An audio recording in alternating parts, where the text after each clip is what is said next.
నన్ను గొడ్డుపోతాడు అన్నావు, నిజమే. నేను పెళ్లి చేసుకుంటే గప్పెడు మందిని పిల్లలను కనేవాడిని. అది ఏమన్నా పెద్ద విషయం కాదు. కానీ నేను పిల్లలు లేని గొడ్డిపోతాడిని. కానీ నువ్వు పిల్లలుండ గొడ్డిపోతాడు.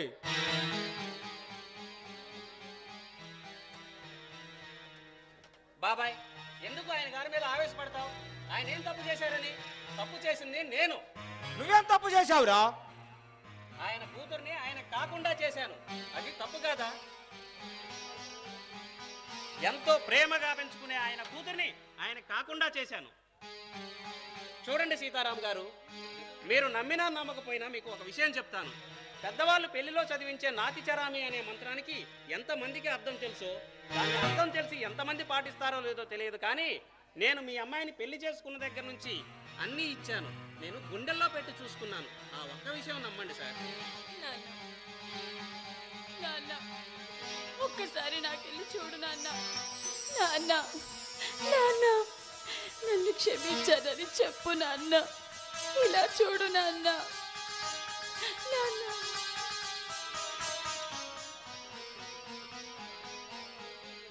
నాన్న, చిన్నప్పటి నుంచి నేనేది అడిగినా కాదనకుండా ఇచ్చావు. నా సంతోషమే నీ సంతోషంలో బ్రతికావు. నా ప్రేమ విషయం మీతో చెప్పలేక కాదు, చెప్తే మీరెక్కడ కాదంటారో అన్న భయంతో చెప్పకుండా ఆగిపోయాను నాన్న. నన్ను క్షమించు. భయమా? భయపడ్డావా? కొత్త వ్యక్తిని పరిచయం చేసుకునేటప్పుడు భయం లేదు, ఆ వ్యక్తిని ప్రేమించేటప్పుడు భయం లేదు, చెప్ప పెట్టకుండా అతనిని పెళ్లి చేసుకునేటప్పుడు భయం లేదు, ఎవరి అండదండలు లేకుండా వేరు కాపురం చేయాల్సి వచ్చినప్పుడు కూడా భయం లేదు. కానీ నాన్న, నేను పలానా అబ్బాయిని ప్రేమించాను, ఆ అబ్బాయినే పెళ్లి చేసుకుంటాను అని చెప్పటానికి మాత్రం భయపడ్డావు. కేవలం భయం అనే పేరు చెప్పి చేసిన తప్పును కప్పిపుచ్చుకోవాలనే ప్రయత్నం చేస్తున్నావు కదా.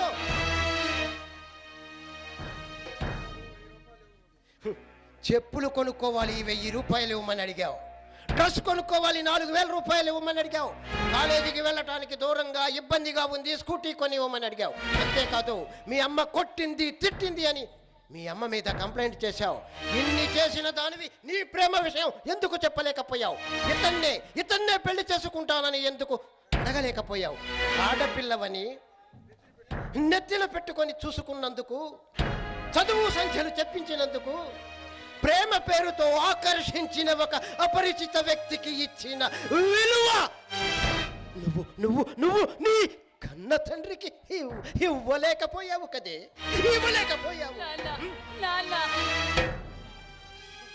ఆడపిల్ల పుట్టిందని, మహాలక్ష్మి పుట్టిందని సంబరపడిపోతాం. బారసాల దగ్గర నుంచి అన్నప్రాసన, అక్షరాభ్యాసం, పెళ్ళి, పురుడు, మళ్ళీ ఆ పిల్లకు పుట్టే పిల్లల బారసాల వరకు ప్రతిదీ అన్నీ సక్రమంగా చేయాలని కోరుకుంటారు ప్రతి ఆడపిల్ల తల్లిదండ్రులు. ఎందుకో తెలుసా? అన్ని దానాలలో కంటే కన్యాదానం గొప్పదే.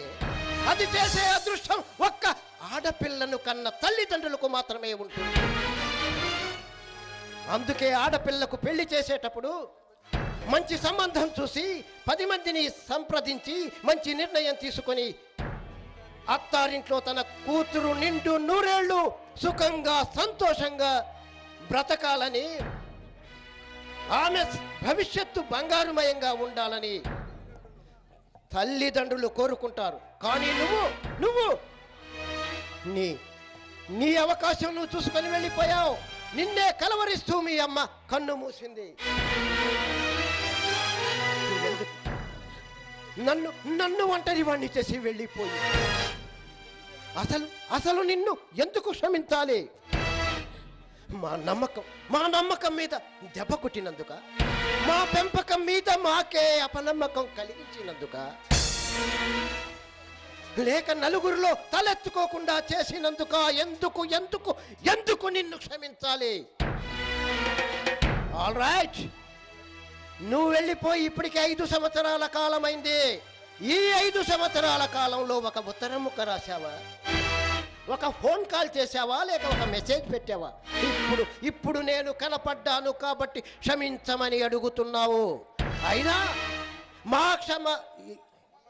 మమ్మల్ని కాదనుకొని వెళ్ళిపోయిన దానివి ఇప్పుడు మా క్షమాపణలతో నీకు పనేముందే? లేదు సార్, శారద మిమ్మల్ని ఎప్పుడూ కాదనుకోలేదు. అబద్ధం చెబుతున్నావు నువ్వు. తను మమ్మల్ని కాదనుకుంది కనుకనే లేచిపోయి మరి పెళ్లి చేసుకుంది. అదే తను మమ్మల్ని కావాలి అని అనుకుని ఉంటే తన ప్రేమ సంగతి ఏనాడో మాకు చెప్పి ఉండేది. ఎందుకయ్యా మీ ప్రేమికులు కన్నవాళ్ళని ఇంత క్షోభ పెడతారు? రోజు పేపర్లో ఏదో ఒక మూల నూతన వధువు ఆత్మహత్య అని చదువుతూ ఉంటాను. ఆ పేపర్లో ఆ వార్త చదివినప్పుడల్లా నా కూతురు పేరు ఆ పేపర్లో రాకూడదు భగవంతుడా అని కనిపించని ఆ దేవుడికి ఎన్ని మొక్కులు మొక్కుకున్నాను.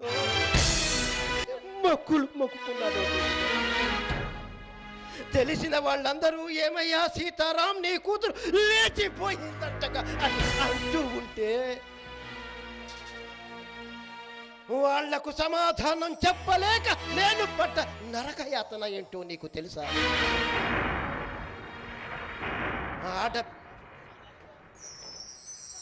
ఆ నరకయాతన నిన్ను క్షమించాను అన్న ఒక్క మాటతో పోతుందంటే చెప్పు. ఇప్పుడే క్షమిస్తాను నిన్ను. 20 ఏళ్ళు నాతో కాపురం చేసినటువంటి నా భార్య నీ మూలంగా కేవలం నీ మూలంగా చనిపోయింది. అది తిరిగి వస్తుందంటే చెప్పు. ఒక్కసారి కాదు 100 సార్లు క్షమిస్తాను నీ భార్యని. ప్రేమించే హక్కు మీ యువకులకు ఉండవచ్చు, ఆ హక్కును కాపాడుకునే హక్కు మీకు ఉండవచ్చు. కానీ కన్న వాళ్ళను బాధ పెట్టి వాళ్ళను రోడ్డు కీడ్చి నలుగురిలో నవ్వుల పాలు చేసే హక్కు మాత్రం మీకు లేదు. భర్త సంబంధం కన్నా భార్య సంబంధం కన్నా రక్త సంబంధం గొప్పదే. రేపో మాపో నీకు ఒక బిడ్డ పుట్టబోతుంది. అది పెరిగి పెద్దై ఇలాంటి పని చేసినప్పుడు తెలుస్తుందే నీకు ఈ కన్న తల్లిదండ్రులు పడ్డ బాధ ఏంటో. అలాంటి శిక్ష నువ్వు అనుభవించాలి. నిన్ను చూసినప్పుడల్లా మీ అమ్మ ఎంతో మురిసిపోయేది. అలాంటి తల్లినే పొట్టన పెట్టుకున్నావు కదే దౌర్భాగ్యురాల. I am so sorry. నేను నిన్ను క్షమించలేను. నేనే కాదు, నా స్థానంలో ఉన్న ఏ తల్లిదండ్రులు కూడా నిన్ను క్షమించలేరు.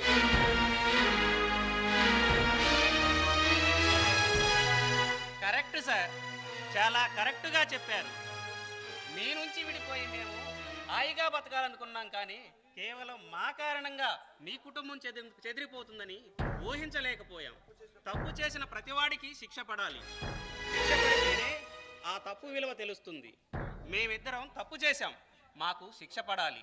కానీ తప్పు చేసిన ప్రతివాడికి శిక్షాకాలం ఇంత అని ఉంటుంది. అలాగే మేమిద్దరం చేసిన తప్పుకు కూడా శిక్షాకాలం పూర్తయింది అని మీరు అనుకున్న తర్వాతనే మా ఇద్దరిని క్షమించండి సార్.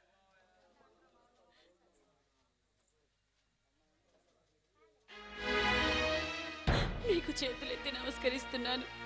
ఎవరు కూడా ప్రేమ పెళ్లి చేసుకోవద్దు. ఇంట్లో చెప్పకుండా అస్సలు చేసుకోవద్దు.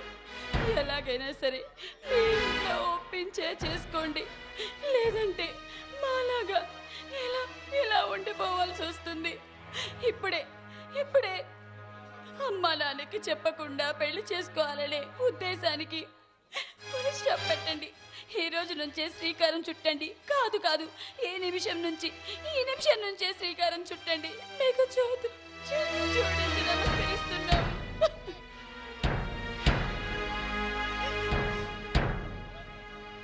కరెక్ట్. తల్లిదండ్రులను బాధ పెట్టి పెళ్లి చేసుకోకండి. వారిని ఒప్పించి పెళ్లి చేసుకోండి. ఈరోజు పేపర్లో ఎన్నో చూస్తూ ఉన్నాం. ప్రేమ పెళ్లి అంటూ ప్రేమించడం తప్పు కాదు, కానీ మీ ప్రేమ విషయం ముందుగా మీ తల్లిదండ్రులకు తెలియజేయటం మీ కనీస బాధ్యత.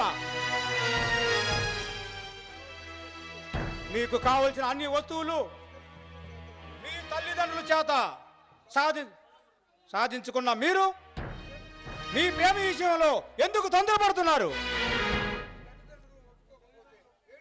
మీ తల్లిదండ్రులు ఒప్పుకోకపోతే వెయిట్ చేయండి. అది 1 సంవత్సరమైనా కావచ్చు, లేక 2 సంవత్సరాలైనా కావచ్చు, 3 సంవత్సరాలైనా కావచ్చు. వాళ్ళు ఒప్పుకుంటారా అంటే ఒప్పుకుంటారు. ఎందుకంటే వాళ్ళు తల్లిదండ్రులు కనుక. తల్లిదండ్రుల అంగీకారంతో పెళ్లి చేసుకుంటే మీ జీవితం, మీ సంసారం 3 పువ్వులు 6 కాయలుగా వర్ధిల్లుతుంది. జనగణమన బాబా, జనగణమన.